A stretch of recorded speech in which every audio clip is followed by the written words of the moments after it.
past few years on the dashboard and Smarter Balanced Assessment have been pretty flat, like most districts. So at the beginning of last year, we really tried to focus in on what are some areas that we can support our students. So when we were looking at the data and teachers and principals were diving through the data, they noticed that there were some standards that we weren't properly addressing. And at Mountain Shadows, at our middle school, they decided to enlist other departments. So they had science and social studies start to become a part of it. And one of the areas that they noticed was listening comprehension. And so the social studies department really took that on to help support ELA. The ELA department and social studies department meet regularly to address areas for student growth, like writing. Based off those meetings, we identify how we can cater our lessons and activities to support those students.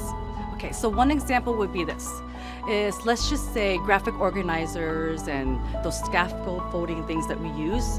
We teach those concepts and those ideas and we introduce that in the ELA class. However, those same graphic organizers and concepts are reinforced in the social studies class.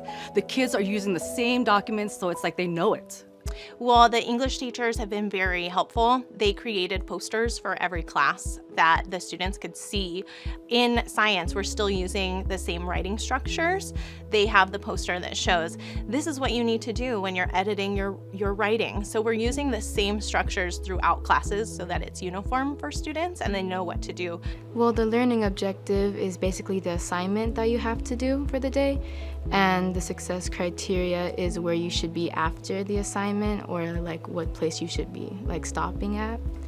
So it helps you reach your goal for the day. And the implementation's been very well.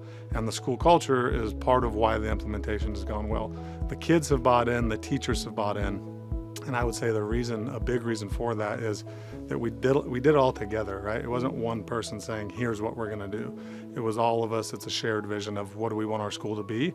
At Mountain Shadows, we've developed 4 pillars of culture that we think are really crucial to the academic success of our kids. And those are relationships, expectations, accountability, and support. When we believe in them, they're able to believe in themselves. We believe every student can learn, and not to throw any kids out because, oh, this is a bad kid or he's from there. So I think kids know when you believe in them, and that helps to get that turnaround. Yeah, that really helps, especially when you think about it in a wider perspective, because it shows how much work you've actually really put in during the day and then your results at the end. I feel that my teachers have really high expectations for me. So it's like I want to meet that goal. So I work really hard in order to meet that goal, and that's how I know I've succeeded. For me, the teacher's expectation and work ethic is probably it's because their expectation for me is one of my highest priorities, because they're the teacher and they know what's next for me.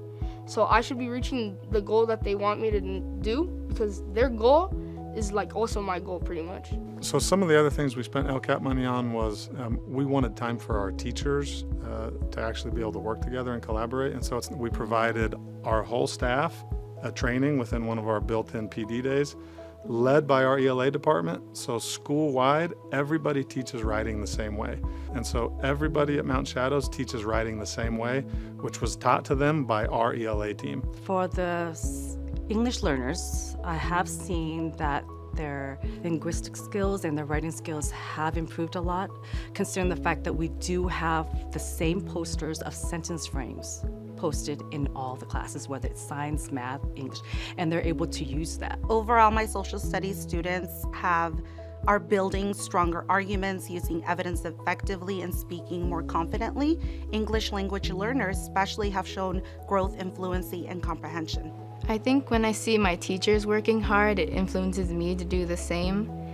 And also when they set standards for the class, I try my best to reach them to my abilities. What we saw as a result of that, really focusing in on the fundamentals, was some growth that we were pretty proud of across our district in ELA at really each grade level, and that was the work of our staff. We're not satisfied. We know that there's more work to be done, but we're hopeful that success breeds success and we can continue that trend.